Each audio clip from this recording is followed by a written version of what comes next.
The following podcast contains talks of surgeries and dark humor. If you are squeamish or if any of this offends you, we sincerely apologize. Please listen at your own risk. Hello, and welcome to the Fresh Air Show.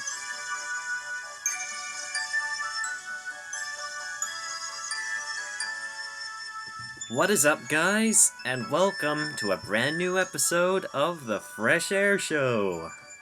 Whoop whoop. What up, friends? Yep. Hey. Now, summer is getting closer and closer, and by which I mean just one day. For us, at least. Yep, just one day of college left, and then we're officially finished. Yes, so that means my sister will be finished as well, because she's just been doing her GCSEs at secondary school. Nice. So, So, how have you guys been since the last podcast? I've been alright. Not much Yeah. going on in my life. Got a bowl of grapes here next to me, so if you hear munching and popping, that's just me, don't worry. Okay. Oh, I've done a couple of cinema trips recently. What about you? How have you been? Yep, I've been good. I've been bathing in nostalgia on the internet, so... Ah, yeah? Because for over a year ago, do you remember how we were talking about the new reboot of Blue's Clues? Oh, I yeah. think so, yeah. Yeah. Where supposedly John Cena was to be the new host. Yep. Now, the new trailer was released, and fortunately or unfortunately, it's not John Cena. Oh. Instead, it's a new guy called Josh wearing blue. So, yeah. And by which I mean wearing a blue t-shirt, not wearing blue herself. No, but... Josh the Hunter. Oh, God. But anyway, I'm already in love because it looks so good. It looks so much like the original with the new animation update. So, Ah, yeah? I have to say, I guess I should point this out now, but back when we were talking about Blue's Clues, isn't Blue a puppy? yes. Yeah? Okay, when we talked about it before, I pictured a different show altogether. It's like there's this character who's like blue and it's sort of pear-shaped. Yeah. And has like these little frilly bits on its Boo. head. Do you know what I'm talking about? Boo. Yeah. Oh, that's an easy mistake then. Hmm. Boo and blue. Yeah. How things change with just one letter. So yeah, well done, Nick Jr. You this is how you do a reboot. Up there with the modern day DuckTales cartoons and what else has been a successful reboot in terms of cartoons? Well, DuckTales, like you said, is amazing. So that's been very good. But on the reboot side, I'm trying to think of some other examples. I don't know. What? Are you two regular watchers of Netflix? Now I am, since we're officially signed in. So I've watched a few things here and there. I've got Netflix at the moment. Why is that? Well, just wondering, because there is another reboot of an old cartoon, like, I'm talking like 80s cartoon, called She-Ra and the Princess of Power. You remember, it's like the spin-off to He-Man for girls. Ah, yeah. Yeah, there's a spin-off of that I've been watching. Pretty good.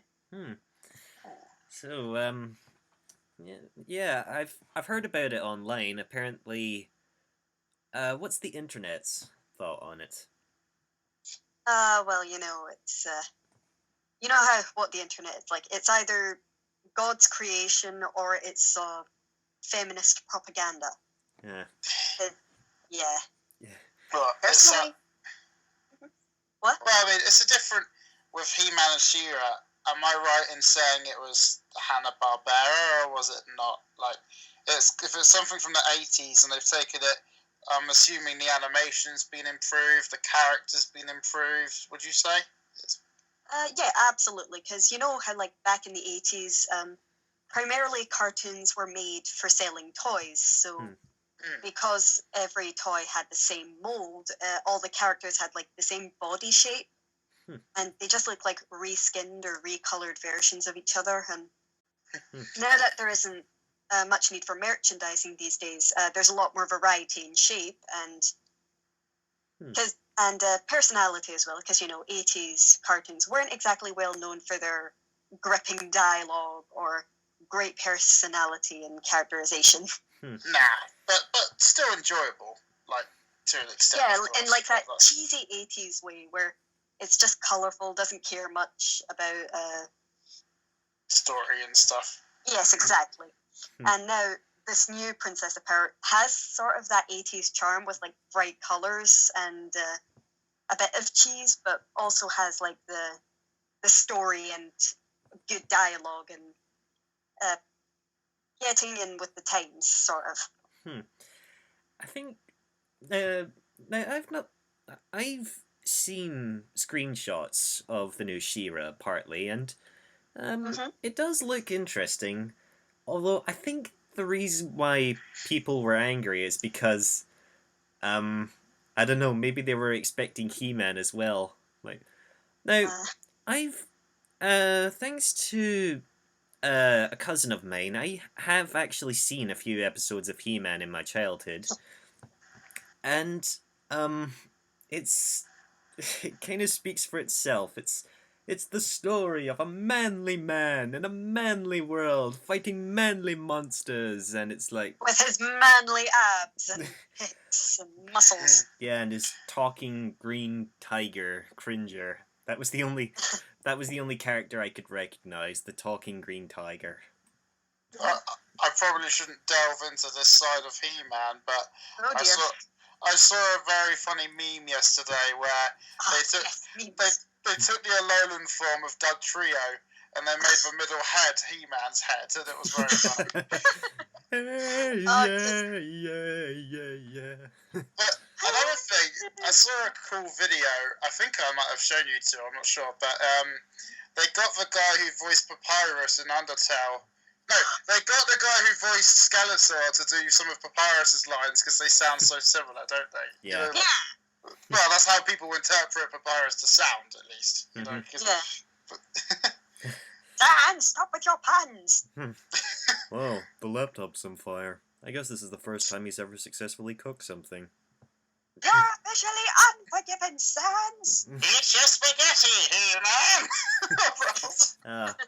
Now, you two will definitely know what I'm talking about. For our American listeners, He-Man and Skeletor are still relevant in terms of moneysupermarket.com.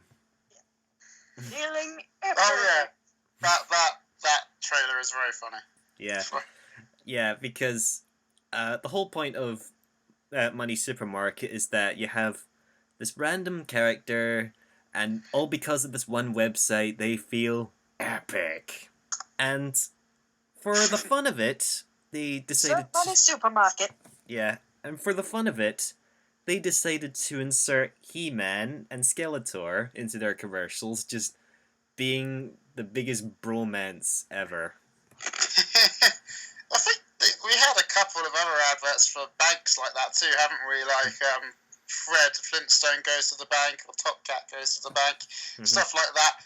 Even though, on a sadder note, why is it that adverts for banks have the characters looking like they should, whereas the live-action remakes that don't look as good? That's a bit of an issue. I know, right?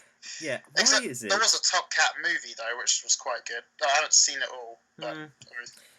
Yeah, somehow they were able to get their depictions right in the space of 30 seconds, whereas movies that span an hour and a half fail miserably. Exactly. They're trying to make them too realistic, while adverts kind of depend on that cartoony aspect to sort of sell their product, I guess. Not to sound cynical or jaded, but, you know. Yeah. One of us has to be. Yeah. You're listening to The Fresh Air Show. So, after last time, we got into talking about Spider-Man Into the Spider-Verse. Mm-hmm. And I thought, everyone's been saying how good it is, so I went and picked up the DVD and literally watched it today before we started filming this podcast. Mm-hmm. Today being Wednesday for us at the moment. But and I have to say, this is probably going to be the first podcast we've done where we've been debating in disagreement, because I didn't actually like it a whole lot. What? Yes. Now, there are some things I liked. The animation was pretty good. Like, some of the animation looked 3D. It was a new style. Yeah. There were some funny little bits in the credits, like if you ever saw the post-credits scene. Yes. All the Spider-Man memes. Yeah. I like some of the jokes gave me a giggle every now and again. Like, about 3 or 4 made me laugh, I'd say. And you also got a couple of twists with the characters. Like, you didn't expect them to be certain characters, and then suddenly they revealed it. But I did have... I like the Dr. Octopus. Yeah, exactly. That one was... But I'd heard a review about it before I'd watched it, so they kind of said stuff like that, but I didn't see Doc Ock coming when I saw it, but I did know about his uncle. Who would have thought she would have been a hippie scientist? So. I know, right? I thought it was going to be, she was saying, oh, Kingpin, no, I can't do it, I need 24 hours. I thought he was going to kill her, but then she becomes Doc Ock, and I was like, oh, okay. But aside from that, it just didn't grab me. Like, if any, I was trying to think earlier, is it more putting me off seeing any more Spider-Man stuff in the future, or is it, I liked Spider-Man Noir and stuff, like, I thought, but some of it felt like an advert for these different universes, like, oh, buy this comic, buy that comic, see if it is, and, but what would you say? I'll give it a 6 out of 10 personally. Jeez.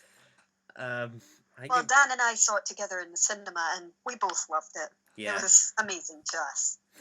Animation, humor, casting.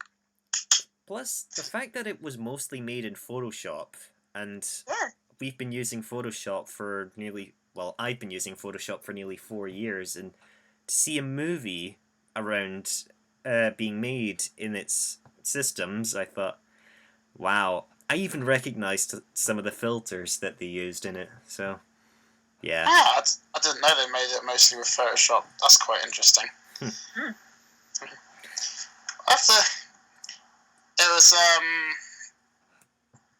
don't know. I mean, I was thinking about, maybe it's because over the years I've become, if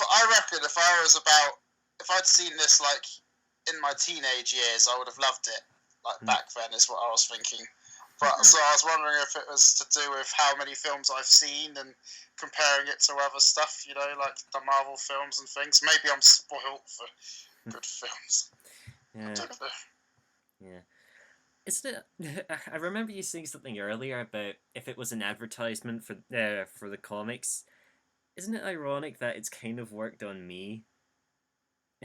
Because I am thinking about purchasing and having a read through the original Spider-Verse comics, and because apparently that's what they're leading up to. Like, I won't spoil it here. Like, there's a great TLDR video by Noah Sterling recapping the entire story and what it tells, but I still want to get into it because there are literally there are dozens and dozens of different spider people from across the multiverse.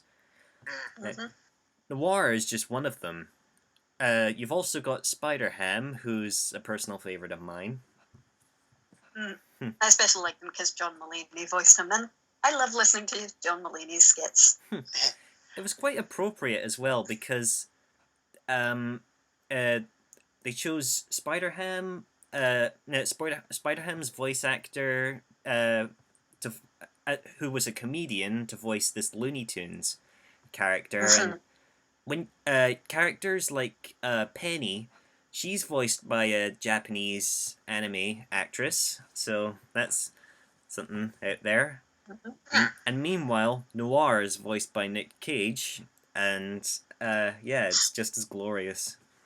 Yeah. But Well, sorry, but it does have me curious, like the future of the Spider-Verse films, because they are gonna be making more, and there are so many different spiders out there. Like there's a spider monkey out there, a spider cat. There's an Arabian Spider-Man, and oh, there's so many. So, yeah. It just felt like they bring in 6 Spider-Man. It's like, well, the villains don't stand a chance. Like, that's gonna be it. Like, I think we were talking about reboots, and this felt like it was the first in a. It's like it was setting up a TV series afterwards, wouldn't you say? Like, and also, like, and I'm also thinking, I've got a load of series to check out. Like, I haven't seen Arrow, I haven't seen Flash. I still need to finish Gotham, and now this has introduced like 5 new separate series that they make you want to check out. It was a bit like it was overload. I thought, so but yeah, considering we've still got Tom Holland as Spider-Man, so doing 2 Spider-Mans at the same time seems a bit much, maybe. I kind of see what you mean, because most of the time we normally pay attention to just one Spider-Man, whether it be an animated one or someone in live action playing them, and now all of a sudden you've got animated shows, games, and comics, and you're like, ooh, that's a lot to dive into. And surprisingly, that's a joke in the comics as well. Like, they apparently, the multiverse even spans, like, the Spider-Man in the modern day cartoons is his own separate universe compared to, say, Sam Raimi's Spider-Man. Tobey Maguire's. Yeah, and what was I gonna say? One thing that's coming out this year, which I think we can all agree on, Pokemon Sword and Shields. A lot has been revealed. Yes. Now, in terms of British icons, in terms of Pokemon, we've already had some pretty interesting contestants. So, I think I'll start talking about this one. The new Bulldog-looking Pokemon that came out yesterday or today. There's been a couple since yesterday. From E3. Yes. Oh, well, basically, I'm sure you'll show it once. There's like it's like an electric type that looks like a Bulldog. Oh, no, it's a Corgi. That's a Corgi. It's a Corgi? Yeah. Yes. I was kind of small sausage shaped.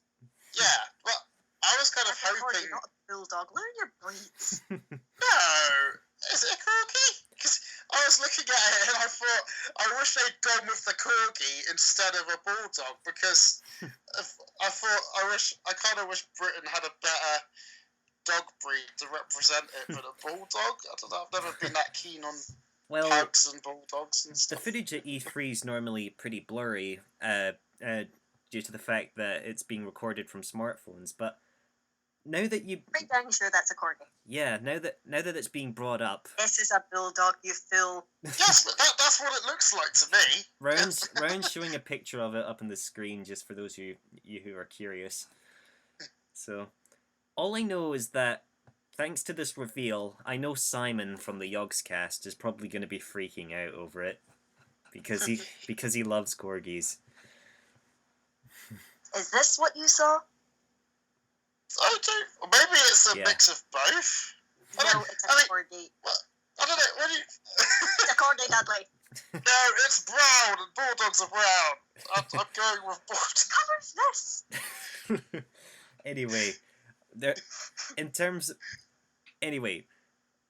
another British icon that's appeared is the sheep Pokemon Wooloo. Wooloo. Yes. And the internet has fallen in love with this little guy. Oh yes, definitely. He's adorable. Until it gets eaten by the legendaries. Oh, yeah. We'll get to them later, but there's also the Raven Pokemon, Corviknight. And can I just say, that is the coolest name I've ever heard. Not only that, I think it's the coolest looking out of all of them so far, personally. Do you think? Yeah, so the far. legendaries, they're pretty neat. Yeah. Oh, yeah, they're good. Yeah, they're the legendaries. They're two grey wolves called Zacian and Zamazenta. And I am a little upset that your theory fell through. Yeah. Same here. Like, for those of you who don't know, I came up with a theory that the legendaries were the lion and the unicorn.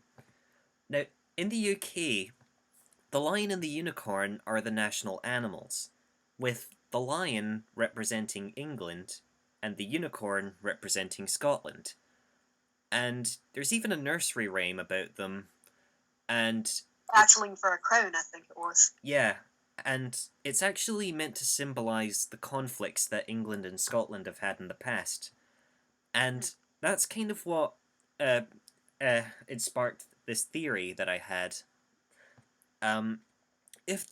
If the legendaries were indeed the lion and the unicorn, and by which I mean a lion with a shield for a mane and a unicorn with a sword for a horn, I sort of had a theory that like the two halves of the region, like say if it was indeed split like between Scotland and England, I can imagine the two legendaries are constantly fighting with each other, and due to them being used in battle, like how Scotland and England battled against each other, like in Braveheart, essentially. So, well, I mean, technically, wasn't there a time where wolves roamed Scotland and Britain?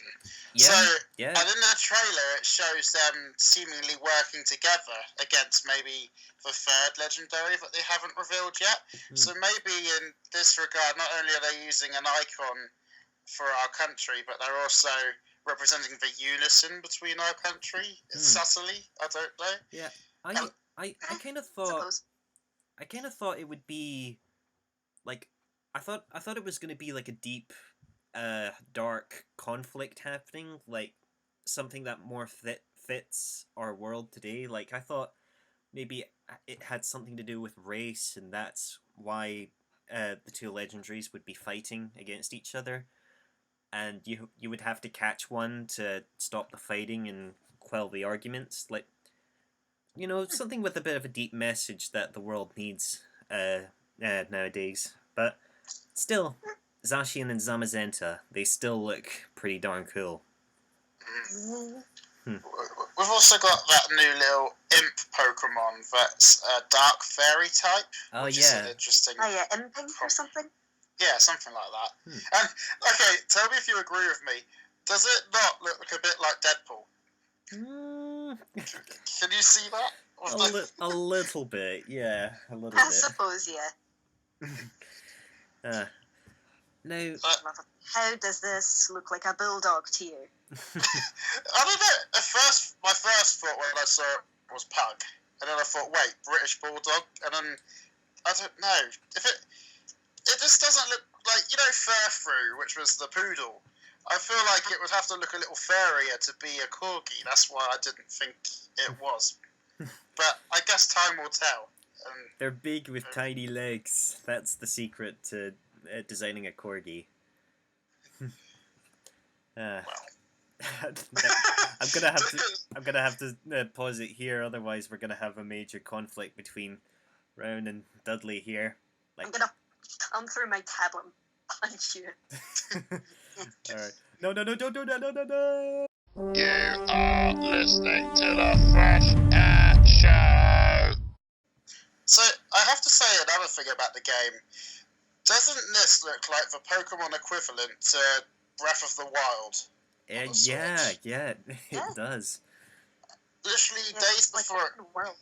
Yeah, exactly. Like literally days before it came out, I was thinking, because I was playing Breath of the Wild recently, still trying to complete it, and I thought it would be great if they did a Pokemon game like this, but I won't hold my breath. I'm still excited anyway. And then this came out, and my jaw dropped. I was like, no, like it was. Yeah. Because you can see like the Pokemon in the wild, can't you? Yep. Yeah.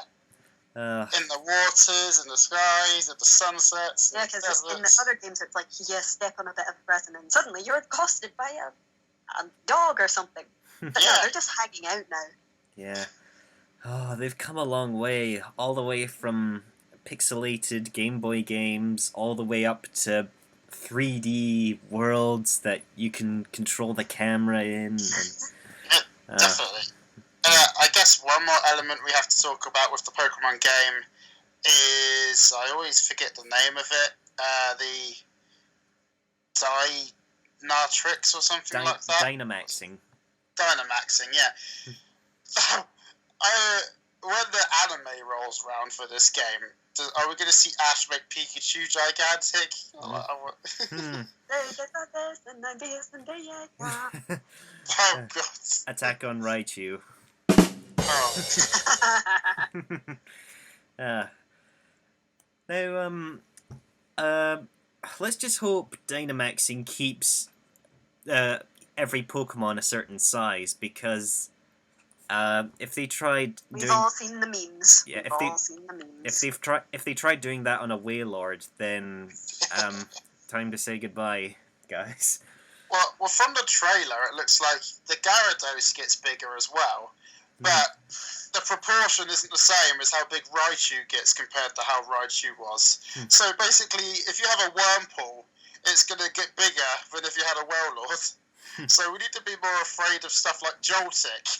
Imagine how big. Yeah, Joltik, the smallest recorded Pokemon in existence, suddenly becoming gigantic. Oh, dear. Reminds me of an episode of Ben 10. I don't remember which one, but Before I forget, you mentioned Breath of the Wild a few minutes ago. Yes. Did either of you hear that it's getting a sequel now? Yes. a sequel. Just that Wow. little trailer. That also, there's so much stuff in that that one. trailer. Not even a minute long, and it set the tone perfectly. It's spooky. I know in the first Breath of the Wild there was a lack of enemies that I'd come across in Wind Waker, because I'd just finished the remake of Wind Waker before Breath of the Wild, and Breath of the Wild took my breath away. Forget about the fun. But so now this has potential to add those extra enemies that weren't there, like the creepier ones. And now I need to finish Like Breath of the Wild 1. and the Redeads. There weren't any Redeads in Breath of the Wild. No, and there's also one of those enemies that are like a shadow on the ground, and this hand comes out and grabs you and drags you. Oh, the Wall Thorn Master. Wall Masters. Yeah, exactly. Ugh, they're just giant floating hands.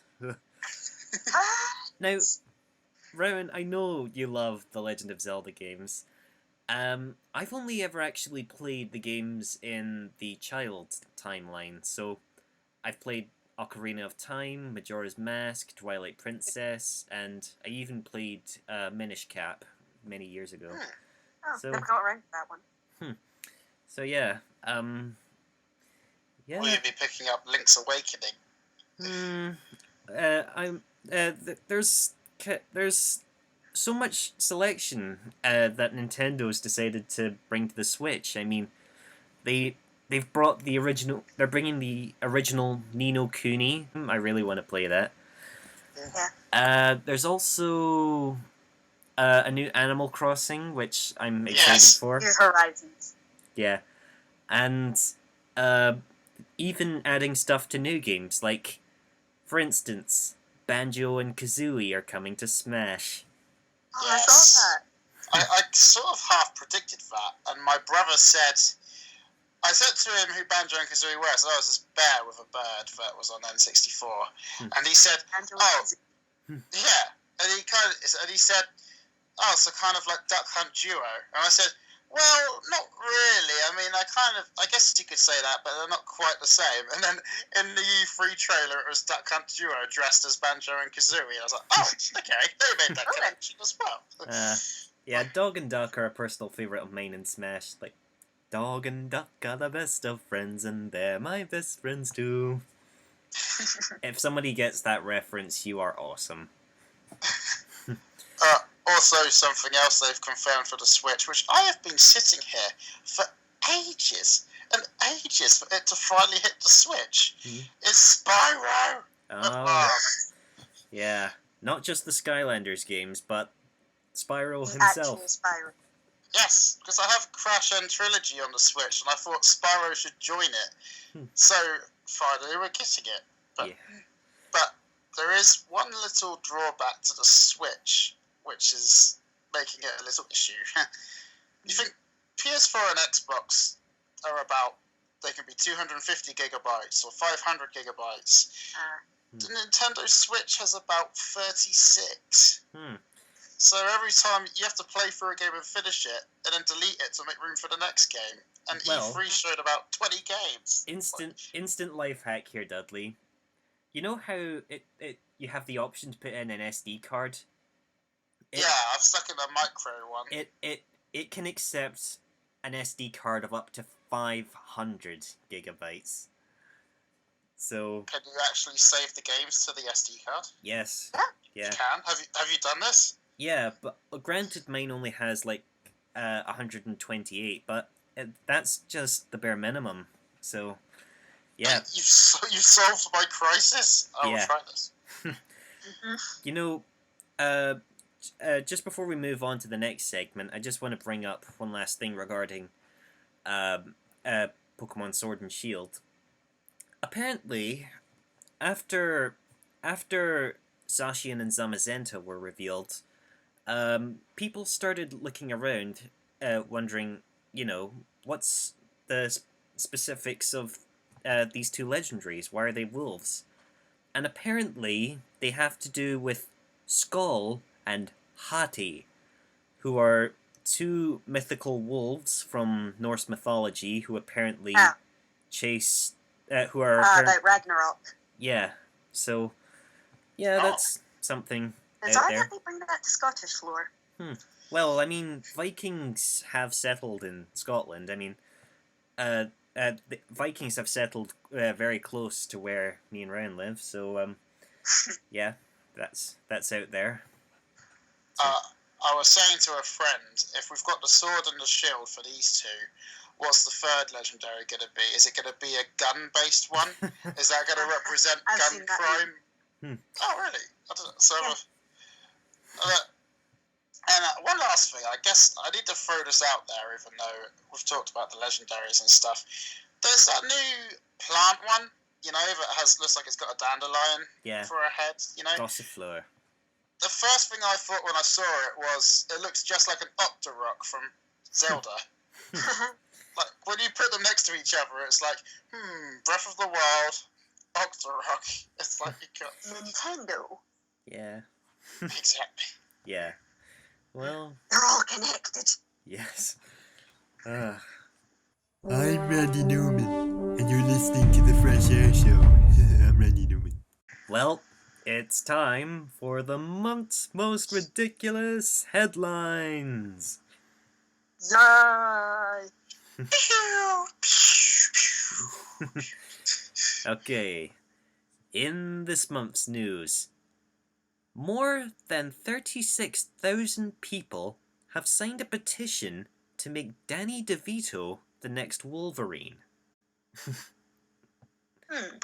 Now, let's be honest, the X-Men movies, they suck. Yeah, they've definitely gone downhill. And yet they still won't let Marvel have them back. Yeah, like, come on, stop! It's already dead. Yeah, because, let's face it, Hugh Jackman...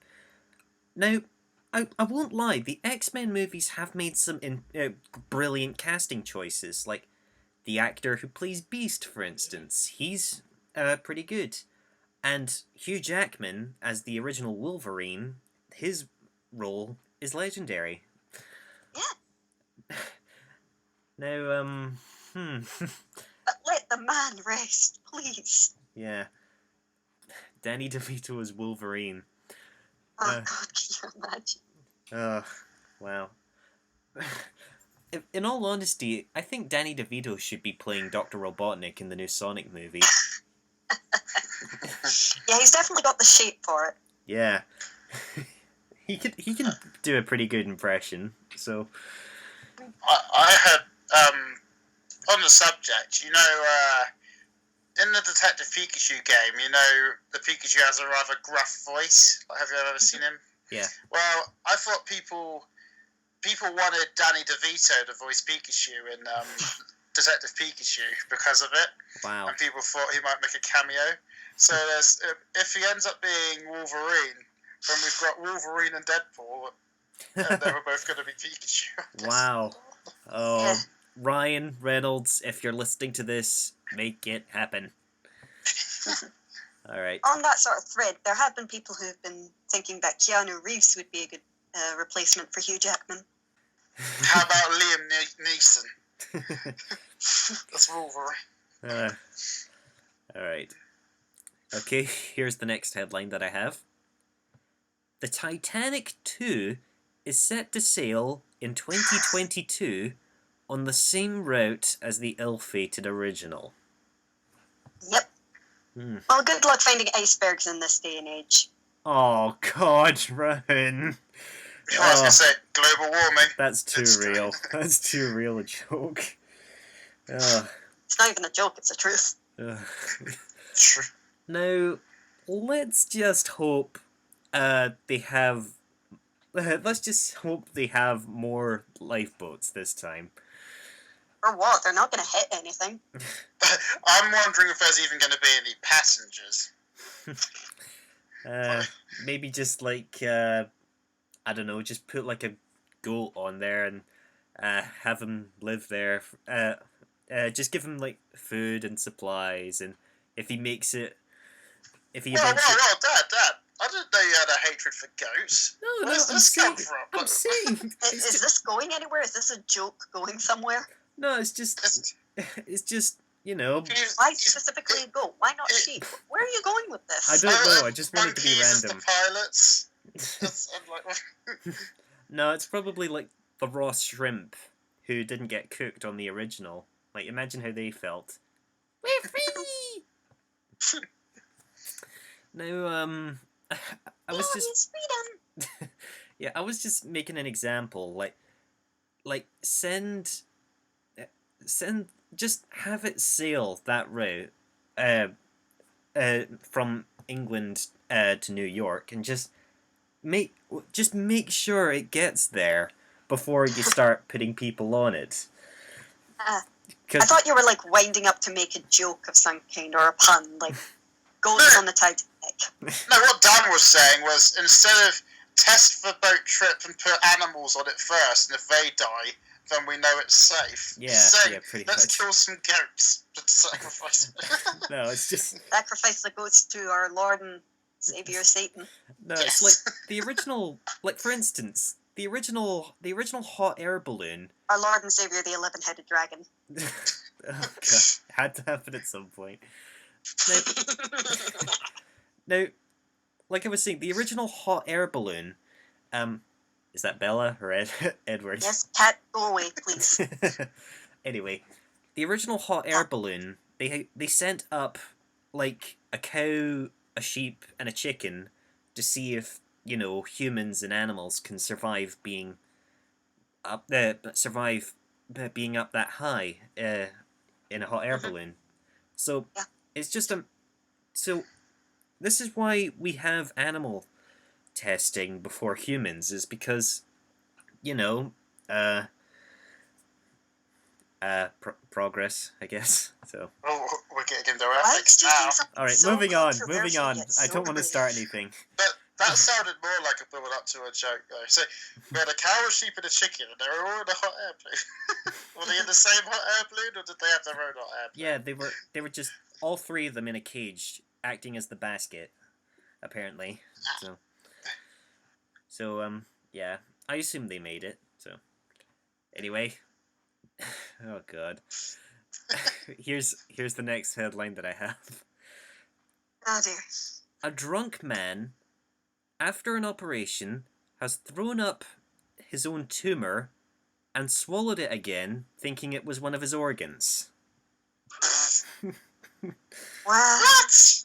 I know, that was a headline. Oh yeah, I remember that. You were we were in college together when you found that. Yeah, it's just, Someone's been watching too much Indiana Jones and the Temple of Doom. Oh no! I need to swallow it again.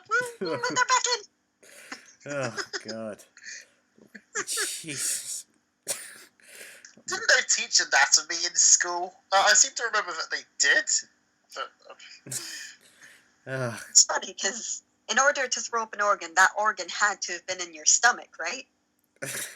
Well, maybe before he threw up his stomach. Maybe. I don't. I always. Darn it! I thought a tumor was like. Isn't that specifically a brain thing? Nah, you can get a tumour in different places. It depends. No, it's a cluster of cells that have just mutated and spread into sort of malignancy. From what little of high school biology I remember. Like, oh god, do you think this must have happened before to the same guy? Like, if this made it into the headlines, then, geez, what else has he been doing? Like he's there. I don't know. He sees like a bowl, and he thinks, oh hey, it's a bowl of spaghetti. May as well tuck into that. And then all of a sudden you've got like this bald guy coming in, and you say, all right, come in, sir. We have the hair for your skin graft. So. And your hair replacement. So, where's the hair? Oh, God. Yeah. I don't know why, but that kind of reminded me of that Specsavers advert where the cat's on the... He thinks a cat's on the bench, but it's actually his wig or something. Yeah. Claire! But if you have a tumour, surely it's only doing damage when it's attached. So if you throw up your tumour and then swallowed it again, you just have to wait for it to pass through. It wouldn't actually do anything to you if you swallowed it again, wouldn't you say? I suppose the tumour itself, it just depends on whether or not he threw it up cleanly, I guess. Like, it detached in its entirety and didn't leave any, like, tissue behind. Like, maybe they had... Because if he left tissue behind, then that leaves something to grow in its place. Do you reckon they had, like, someone with, like, a spittoon ready for him? Like, okay, sir, get ready. Bullseye. If any of you are squeamish out there, then I do apologize. We're sorry. We're sincerely sorry. Which is why... Dan, you might want to put a warning before this one. Yeah. Which is why I'm going to end it off with a light-hearted headline this time. And the light-hearted headline is this. Lego is to produce Braille kits to help blind children learn through play. Oh. That is ingenious. I Awesome. can't personally talk about Braille without talking about Pokemon yet again. Because when we used to get the Pokemon games, you know, like the Game Boy games, Ruby, Sapphire, and Emerald and stuff. Honestly, that was back when you'd be sat in the back of your car waiting to get home to your Game Boy so you could finally play the game. So you were bored, you were looking through the instruction booklet, and when you got to the back page, you realise it teaches you Braille.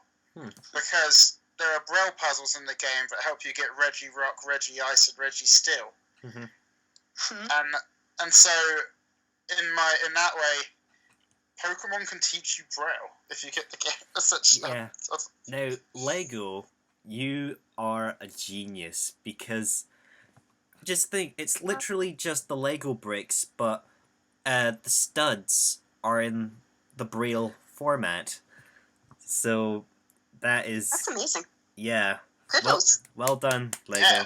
Well done. Yeah. Well, we're almost out of time here, guys. So, hey, Edward, again. So, Dudley, you had something you wanted to bring up? Yes. Godzilla, King of Monsters is an absolutely amazing film. And I was going to sum it up by saying, though Rowan kind of beat me to this, that you don't need an 11-headed dragon to keep you invested in a film when a 3-headed dragon just does it anyway. I ruined your joke. I'm sorry. That's okay. Now, it's interesting because apparently the internet's saying that it's not done the best compared to its two predecessors, Godzilla and Kong Skull Island, but I still want to check it out because I've not seen any of the original Godzilla movies, especially the ones from Japan. Now, the only official Godzilla movie I've seen, aside from the 2014 one, is Shin Godzilla. Oh. Yeah, the modern, scary Godzilla, and yeah. I haven't seen the 1998 one with Matthew Broderick. Nah, I'll watch it someday. But back to what I was saying a number of podcasts ago, like with the release of new reboots, remakes, etc., it allows audiences to get reinvested and allows new fans to get invested with these characters. Like, this is Godzilla. He's a mutated dinosaur born from radioactivity and nuclear war. And, for instance, you know that Shazam movie that came out this year? Yeah. Now, Oh, yeah. even though I've not seen it yet, one post-credit scene has gotten the internet pretty interested. Now, for those of you who, without spoiling the movie, there's some person in a jail cell, and he's like scribbling on the wall, and then all of a sudden he hears this creepy voice speaking, and he looks up to his cell's window, and he sees this little creature, and when it gets closer, he realizes it's a caterpillar with a voice box, like a literal radio that his voice is coming out of, and he's saying, "There's more than one way to gain magic. We're going to have such a fun time." Now, does that make you want to find out more about this caterpillar thing? Like, what's his backstory? As long as it's got nothing to do with Tim Burton's Alice in Wonderland, I'm curious. Okay. Now, that character is an official villain of Shazam called Mr. Mind.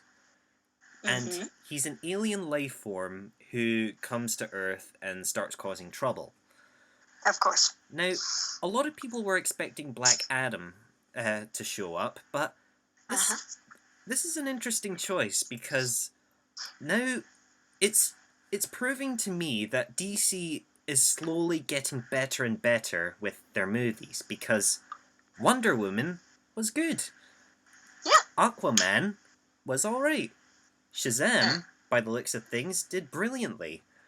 So yeah, I think it's because they're finally pulling away from like all that dark and gritty stuff where everything's just like grey and brown and black and other sort of dark themes and colours, and they're allowing themselves to have a little more fun and creativity. Because now they're straight up putting in, because that makes people curious. Like, people want to get curious. Like, how is this caterpillar talking? Like, where did he get his voice box? And why does he have an evil mindset? What? Yeah, that gets people curious. if you didn't know anything about Shazam, like me for instance, and I'd watched the post-credit scene and see the caterpillar talking out of a voice box, do you think it would have been an off-putter for some people, or do you think it would have gained their curiosity more so? I think just in general, that kind of thing would be raise a few eyebrows and be like, "What?" That's unexpected. Yeah. Now, DC, you're doing a good job now. Keep it up. Keep it up, and Keep maybe adding color. Yeah, and maybe, just maybe, we'll watch it. Were you quoting Nostalgia Critics? I was actually watching one of his videos earlier today, so that might have been where it came from. Yeah, that's the Batman vs Superman review that you were watching. Yeah. I have to say, on that note, if you want to know more about Godzilla, then the person to go to is James Rolfe, or AVGN, because he was saying how the Godzilla film 2014, pretty much all the issues that James Rolfe addresses, I felt were fixed in King of Monsters. But it still didn't please him amazingly. But I've heard good stuff about it, so I'll check him out. Well, that's just about it for this month, guys. So, anything you want to close out with? Well, everybody should enjoy their summer holidays. Yep. Yep. So yeah, just one day of college left for me. So, well, we'll see you guys next time for the brand new episode of the Fresh Air Show. So, time to say goodbye, The guys. summer episode. Yep. Yes. Bye-bye, guys. Bye-bye.